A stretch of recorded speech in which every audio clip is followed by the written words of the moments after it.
أعوذ بالله من الشيطان الرجيم.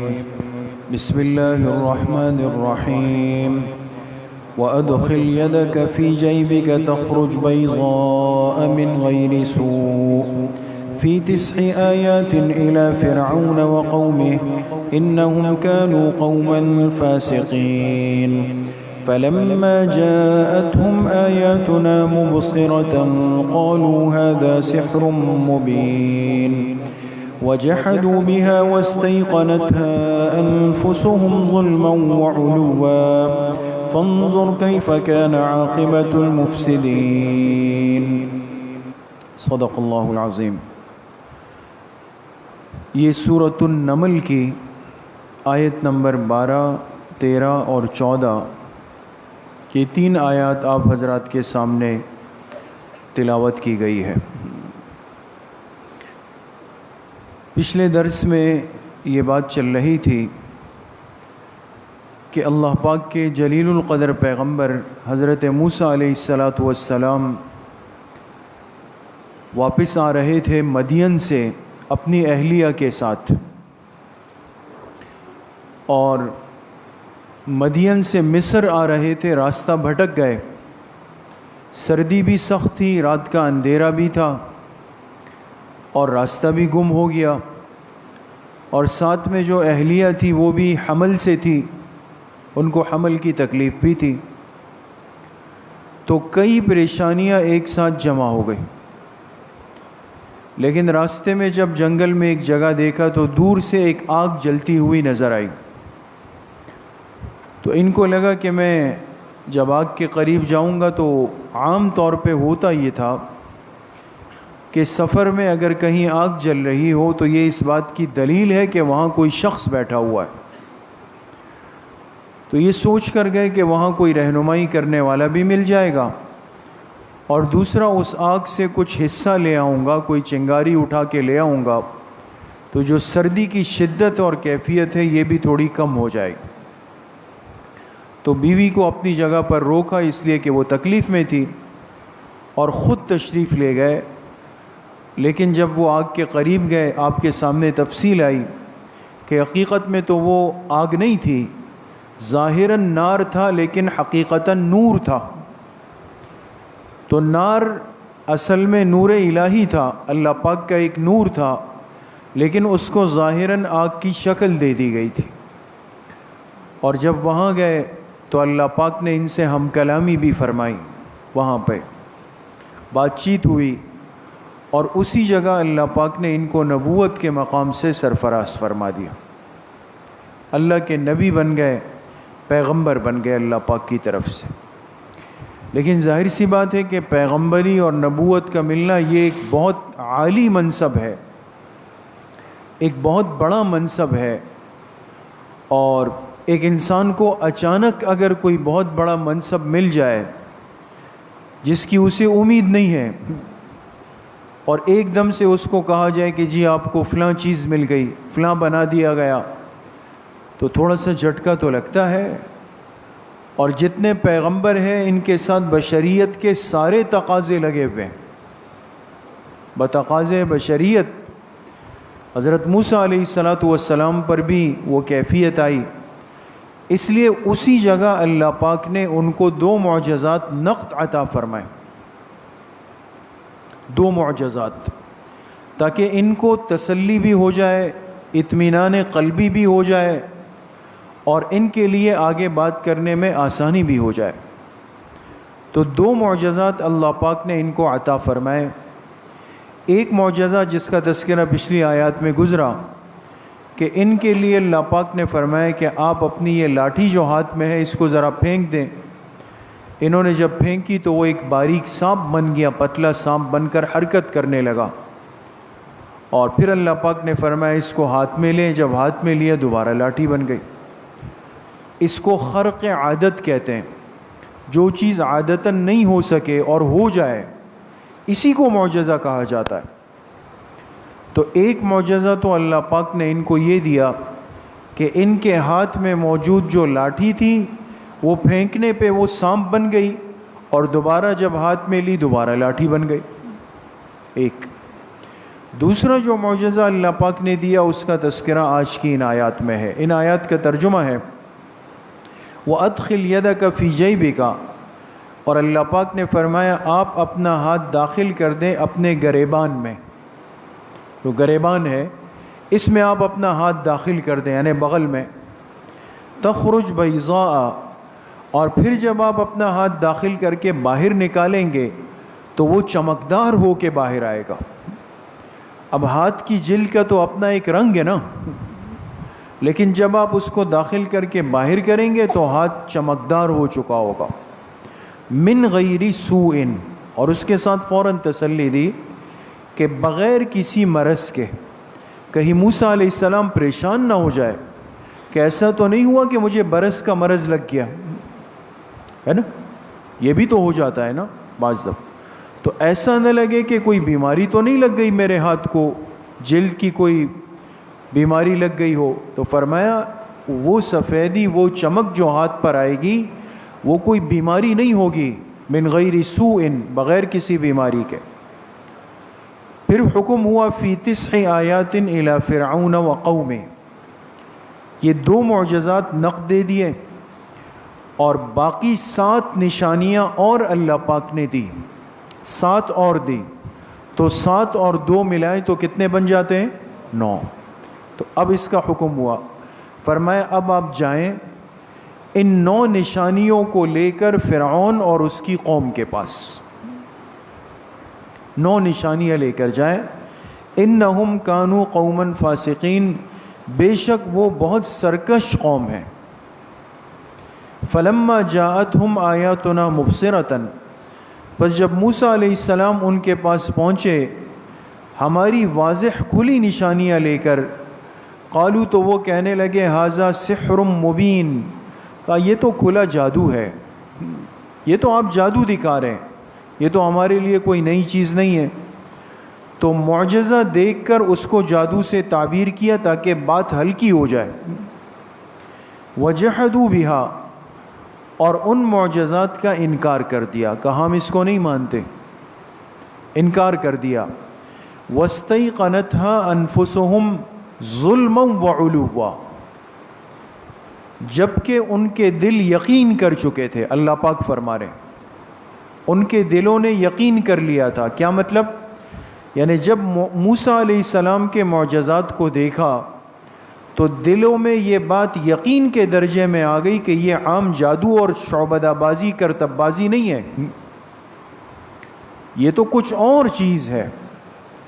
تو دلوں میں یقین آ گیا کہ واقعی کچھ حقیقت ہے، تو مان کیوں نہیں رہے؟ اللہ نے فرمایا ظلما وعلوا، سرکشی اور تکبر کی وجہ سے، دل میں اب بات آ گئی تھی لیکن انکار کیوں کر رہے ہیں؟ فرمایا سرکشی اور تکبر کی وجہ سے۔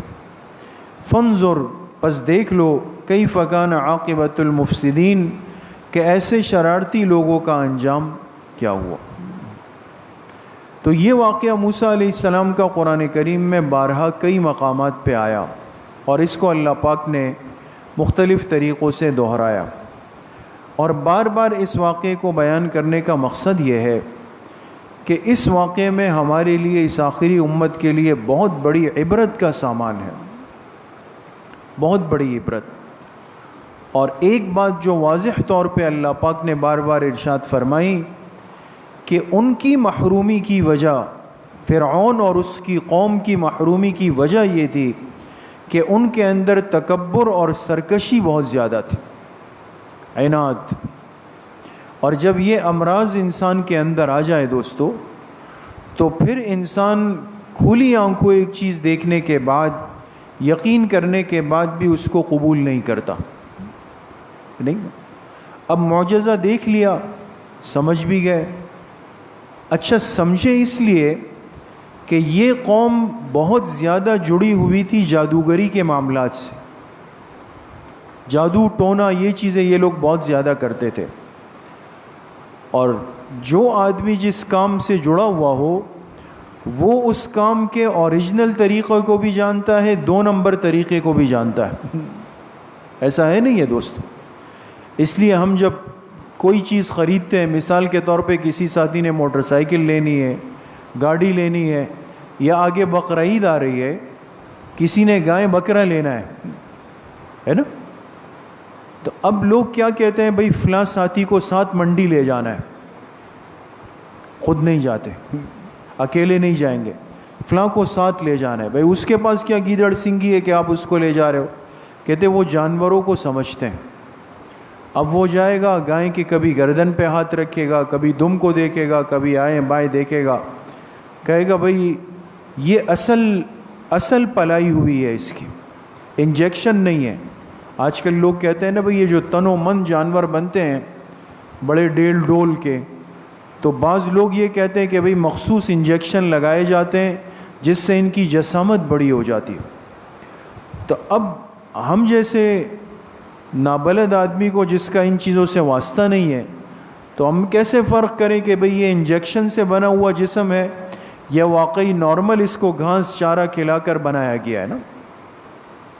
بعض لوگ اس میں نہایت درجے کے ماہر ہوتے ہیں، وہ جانور کے جسم پہ ہاتھ پھیرتے ہیں اور بتاتے ہیں کہ جی یہ جو ہے نا یہ انجیکشن کا کمال ہے، یا یہ جو ہے اس کو نارمل طریقے پہ تیار کیا گیا۔ بعض بڑے ماہر ہوتے۔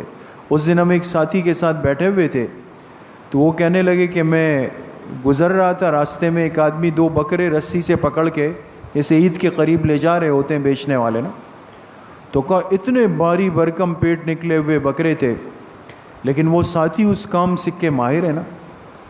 تو مجھے کہنے لگے کہ میں دیکھا تو حیران ہوا کہ اتنے بڑے بکرے، تو کہا میں نے بائک قریب روکی اور جیسے میں نیچے سے اس کا پیٹ دیکھا تو میں سمجھ گیا کہ بھئی اس کو جو ہے وہ پانی پلاتے ہیں، کوئی خاص پانی ہوتا ہے، کس چیز کا، بیسن کا ہوتا ہے یا کس چیز کا، وہ پلایا گیا ہے۔ تو دیکھتے ہی میں سمجھ گیا کہ اس کا پیٹ جو ہے وہ نارمل طریقے سے نہیں بنا، وہ پانی پلا کر بنایا گیا۔ تو جو جس کام میں ماہر ہوتا ہے وہ اس کام کی اصل چیز کو بھی سمجھتا ہے، جعلی کو بھی سمجھتا ہے، ماہر ہوتا ہے۔ اب جو لوگ جادوگر اور ان گندے کاموں سے جڑے ہوتے ہیں نا دوستوں، یہ جن کے پاس دنیا اور خلقت آج کل جا رہی ہوتی ہے، ان کی دکانوں کو سجایا ہوا ہے، فلاں عامل فلاں عامل فلاں عامل، اور آپ کا کام لمحوں میں محبوب آپ کے قدموں میں، فلاں یہ اور فلاں یہ اور فلاں یہ، تو ظاہر سی بات ہے یہ تو سب فراڈ ہے، دھوکہ ہے، 2 نمبری ہے۔ لیکن لوگ نادان ہیں، چونکہ دین سے، علم نبوت سے، ماحول سے جب انسان کٹتا ہے ان گندگی والی چیزوں میں جا کے گرے گا۔ تو اب ایسے لوگ جو یہ کام کرتے ہیں یہ صحیح اور غلط کا فرق بھی سمجھتے ہیں، یہ فرق بھی سمجھتے ہیں۔ لہٰذا اگر ان کے پاس کوئی صحیح آدمی چلا جائے نا، کوئی نیک دیندار یا واقعی جو عملیات کے میدان کا سچا صحیح آدمی ہو، یہ ان کے ساتھ بات نہیں کرتے دوستوں، کہتے نہیں بھائی، کیوں؟ اس لیے کہ ان کو پتہ ہے کہ اب جو آدمی آیا ہے یہ اوریجنل آدمی آیا ہے، اور میں اس کے ساتھ بات چیت کروں گا تو بہت جلد میری چوری پکڑ لی جائے گی۔ آپ حضرات کو سمجھانا یہ چاہتا ہوں، عرض یہ کرنا چاہتا ہوں کہ فرعون اور اس کی قوم کا بڑا گہرا تعلق تھا جادوگری کے کاموں سے، اور جادوگری ہے ایک حرام کام، اللہ کی نافرمانی کا کام، 2 نمبر کام ہے۔ لہٰذا ایسا آدمی جب اصل چیز کو دیکھتا ہے تو سمجھ جاتا ہے کہ یہ ہماری والی چیز نہیں ہے۔ تو جب موسیٰ علیہ السلام معجزات لے کر گئے تو معجزے میں اور جادو میں زمین آسمان کا فرق ہوتا ہے،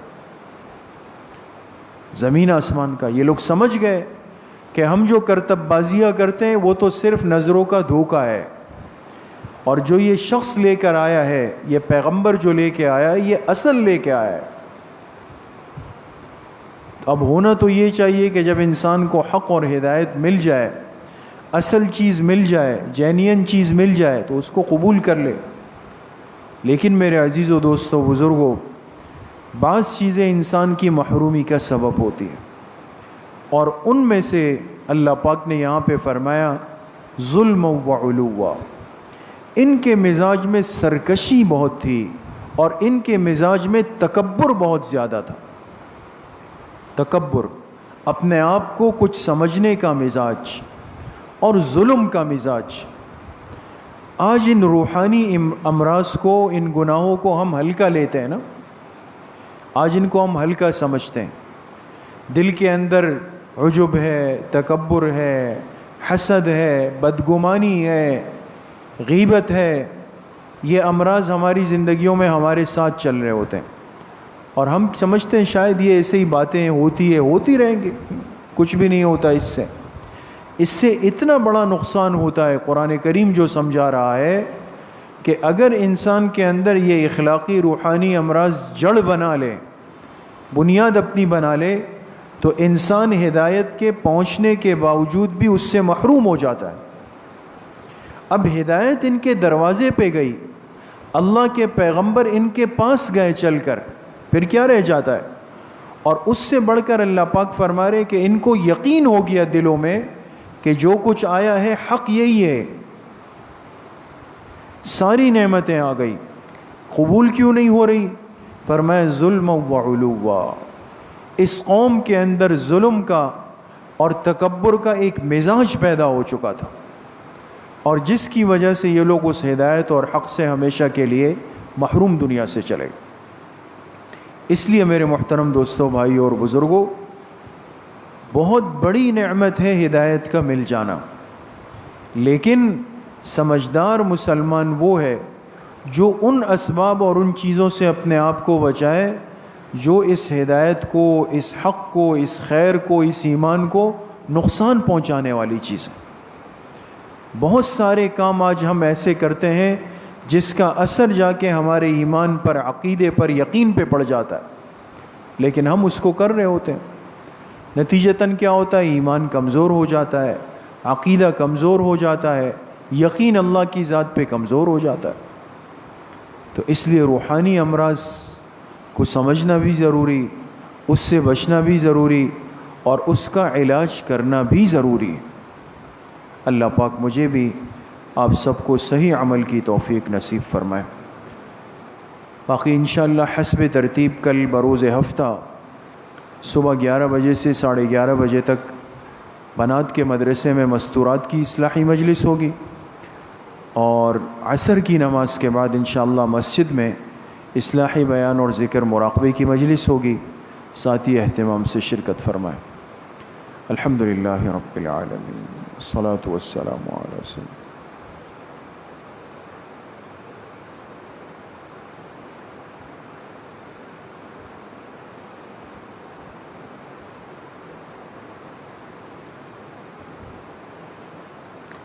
وصلی اللہ وسلم علی نبینا محمد وآلہ واصحابہ اجمعین برحمتک۔